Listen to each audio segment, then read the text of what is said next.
करना है।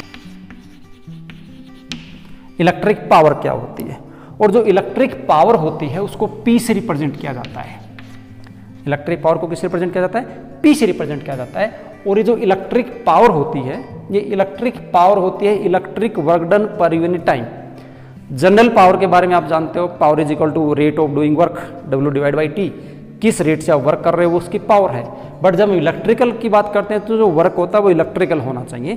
तो हम यहाँ से क्या डिफाइन कर सकते हैं पावर को, कि जो पावर होती है वो आप लिख दोगे it is electric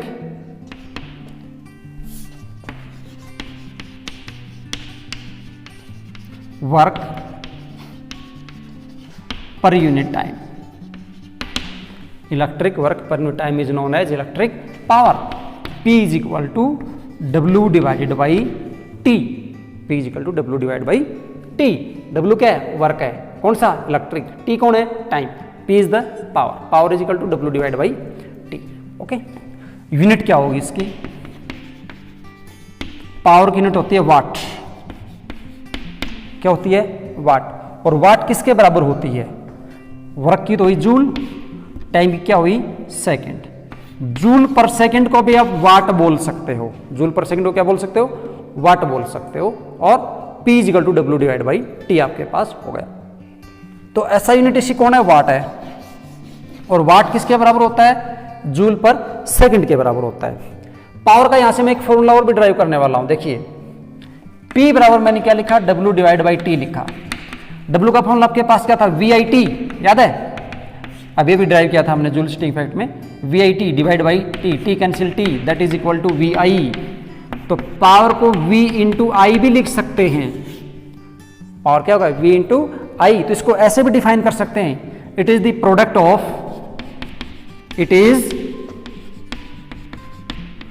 product of potential difference. मैं एब्रिवेटेड शब्द लिख रहा हूं PD, potential difference and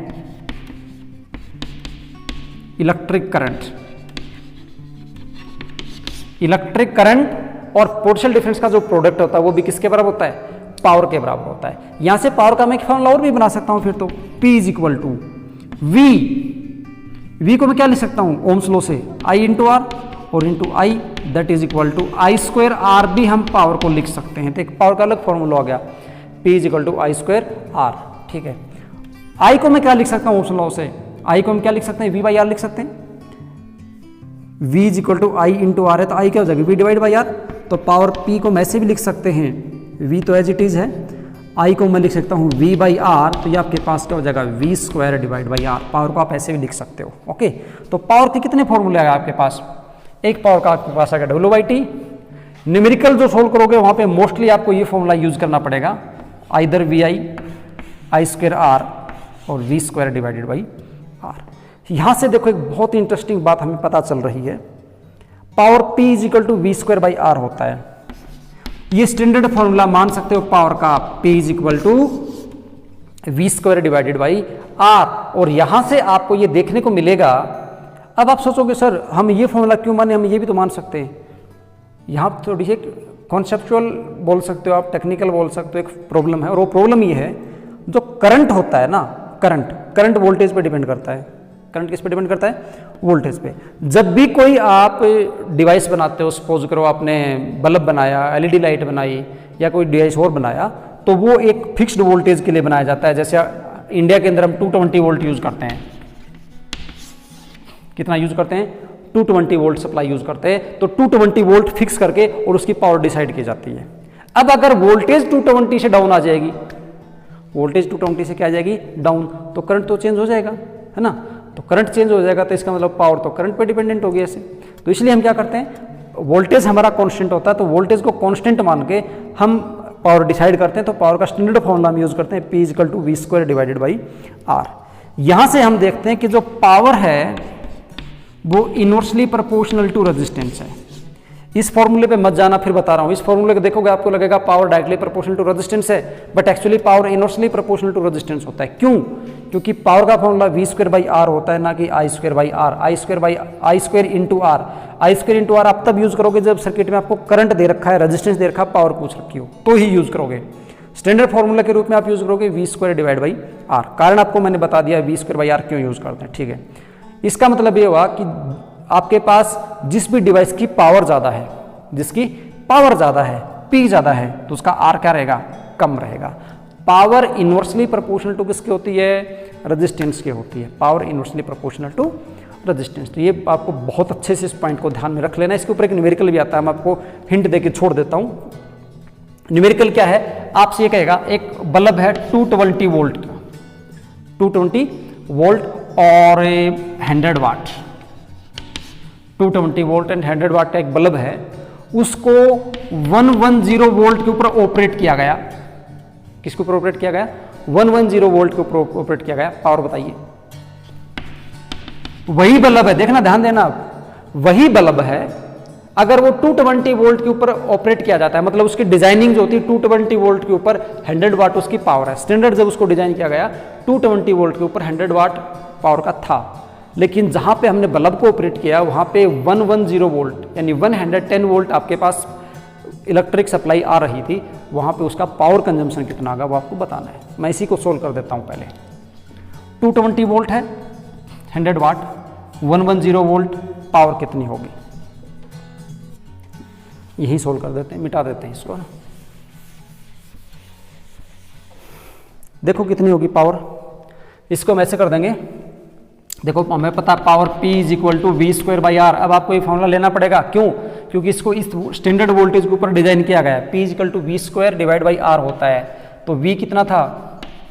220 volt into 220 volt divide by R, और पावर कितनी गिवन है उसकी? That is equal to 100 watt. Unit वगैरह मैं एक बार छोड़ देता हूँ। तो यहाँ से रेजिस्टेंस मेरे पास कितना निकल के आया? 220 इंटू 220 और डिवाइडेड बाई 100। मैं इसको एज इट इज छोड़ देता हूँ। 220 इंटू 220 ओम, इतना रेजिस्टेंस हमारे पास आ गया। अब क्या कहा? इसको 110 वोल्ट के ऊपर ऑपरेट किया गया। पावर बताइए। फिर से मैं वही फॉर्मूला यूज करता हूँ। P इज इक्वल टू क्या होता है? V square divide by R. इस बार ऑपरेटिंग वोल्टेज कितनी है? 110 वोल्ट इंटू 110 वोल्ट, और रेजिस्टेंस स्टैंडर्ड रेजिस्टेंस हमने निकाल लिया, क्योंकि वोल्टेज कम ज़्यादा होने से रेजिस्टेंस पे कोई फर्क पड़ने वाला नहीं है। तो यहाँ से रेजिस्टेंस कितना है? रेजिस्टेंस आया मेरे पास 220 इंटू 220। अब आप सोचोगे, ये भी आपको न्यूमेरिकल में थोड़ा ध्यान रखना होता है। 220 को यहाँ मल्टीप्लाई करते आपको टाइम लगता है, फिर इसको यहाँ से फिर से डिवाइड करते तो फिर टाइम लगता है। अब हमारा काम बिल्कुल ईजी हो गया। 10 यहाँ से और 2 यहाँ से, 10 यहाँ से, 11 से हमने कर दिया ना, और ये कितना हो जाएगा? 5, और ये कितना हो गया? 5 इंटू 5 कितना हो गया? 25 वाट। अगर वो 220 वोल्ट पे ऑपरेट होता है तो 100 वाट का है, और वही बल्ब अगर आप 110 वोल्ट के ऊपर ऑपरेट करते हो तो उसकी पावर कितनी है? 25 वाट है। ओके, तो इसलिए आप ध्यान रखना, पावर का फॉर्मूला हम ये यूज करेंगे। पावर की एक यूनिट जैसे मैंने आपको वाट बताई, एक यूनिट क्या बताई आपको? वाट। इसकी जो बिगर यूनिट होती है वो किलो वाट होती है। बिगर यूनिट क्या होती है? किलो वाट होती है। और एक इसकी कमर्शियल यूनिट भी होती है, कमर्शियल यूनिट। इसको HP बोलते हैं, हॉर्स पावर बोलते हैं। क्या बोलते हैं? HP, हॉर्स पावर, और वो बराबर होता है 746 वाट। 1 HP इज इक्वल टू 746 वाट के बराबर होता है। ये स्टैंडर्ड वैल्यू है। कैसे इसको बनाया गया? ये जब जेम्स वाट ने जो अपना भाप का इंजन बनाया था, उस दौरान इसने इसको डिस्कवर किया था कि अपना इंजन बनाने के बाद, क्योंकि उन दिनों कोई ऐसा स्टिक डिवाइस तो था नहीं जो एक्यूरेसी से मेजर कर दे, तो उसने क्या किया? अपना इंजन बनाया। और उन दिनों में क्या होता था? कोयले की खदानें होती थी, तो उन कोयले की खदानों में काम होता था। तो उसने एक स्पेशल वर्क फिक्स किया, स्पेसिफिक वर्क, कि कुछ कोयला खुदाई किया और खदान में से वो कोयला कुछ घोड़ों से निकाला, फिर वही कोयला उसने अपने इंजन की मदद से निकाला।